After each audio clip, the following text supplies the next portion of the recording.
Baik, Assalamualaikum warahmatullahi wabarakatuh. Perkenalkan, nama saya Muhammad Ramdhani Sulaiman. Saya dari instansi Basarnas. Jabatan saya yaitu Peralatan Pencarian dan Pertolongan Pemula. Angkatan saya 25, saya kelompok 2. Jadi saya akan menyampaikan resume dari 3 materi pembelajaran yang dibahas, yaitu ada 3 ya, yang terkait tentang literasi digital ASN di modern.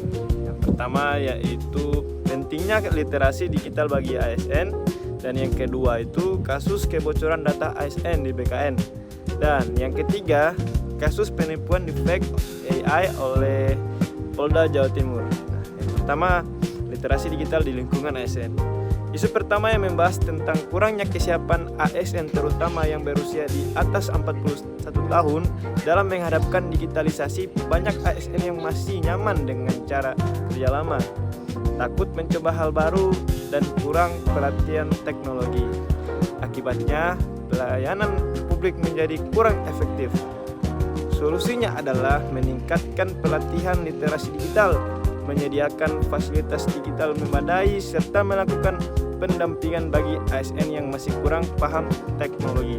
Dengan begitu, ASN bisa menjadi lebih adaptif, efisien, dan siap menghadapi era transformasi digital. Nah, yang kasus kedua yaitu kebocoran data ASN BKN 2024.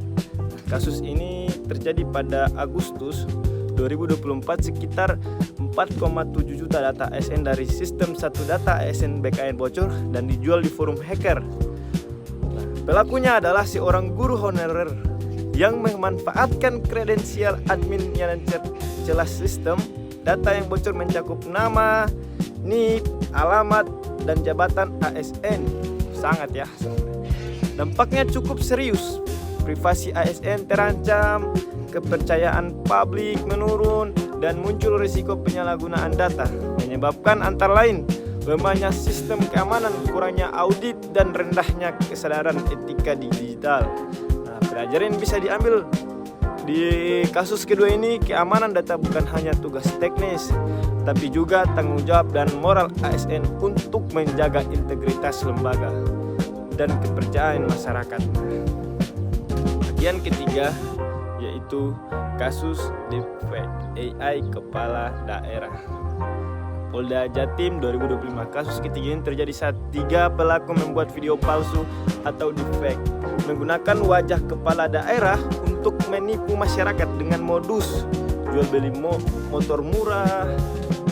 Nah, itu salah satu modusnya ya, jual beli online begitulah. Ini lebih dari 100 korban tertipu dan pelaku meraup keuntungan hingga 87 juta rupiah. Bayangkan. Kasus ini menjadi peringatan penting bahwa teknologi AI dapat disalahgunakan jika tidak digunakan secara etis.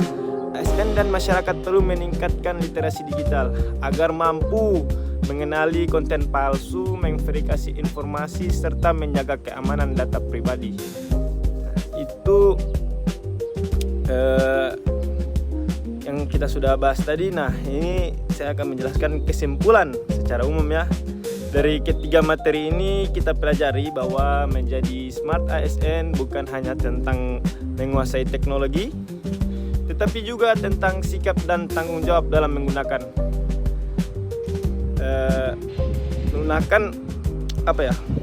teknologi. Kita punya tanggung jawab, sikap. Nah, seorang ASN harus memiliki 4 skill digital yang tadi kita pelajari ya di materi tadi.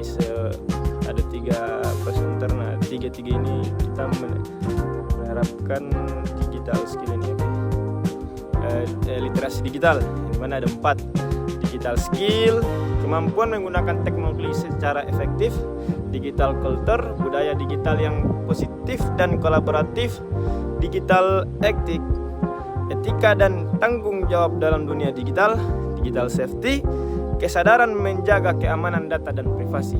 Dengan 4 pilar tersebut, ASN dapat menjadi garda terdepan dalam membangun pemerintah yang modern, transparan, dan terpercaya. Baik, Itu saja resume singkat dari saya. Semoga pembahasan ini menambah kesadaran kita semua untuk menjadi ASN yang cerdas, beretika, dan siap menghadapi tantangan digital masa kini. Oke, sekian dari saya.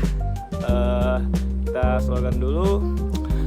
We are family, profesional, modern, teruji.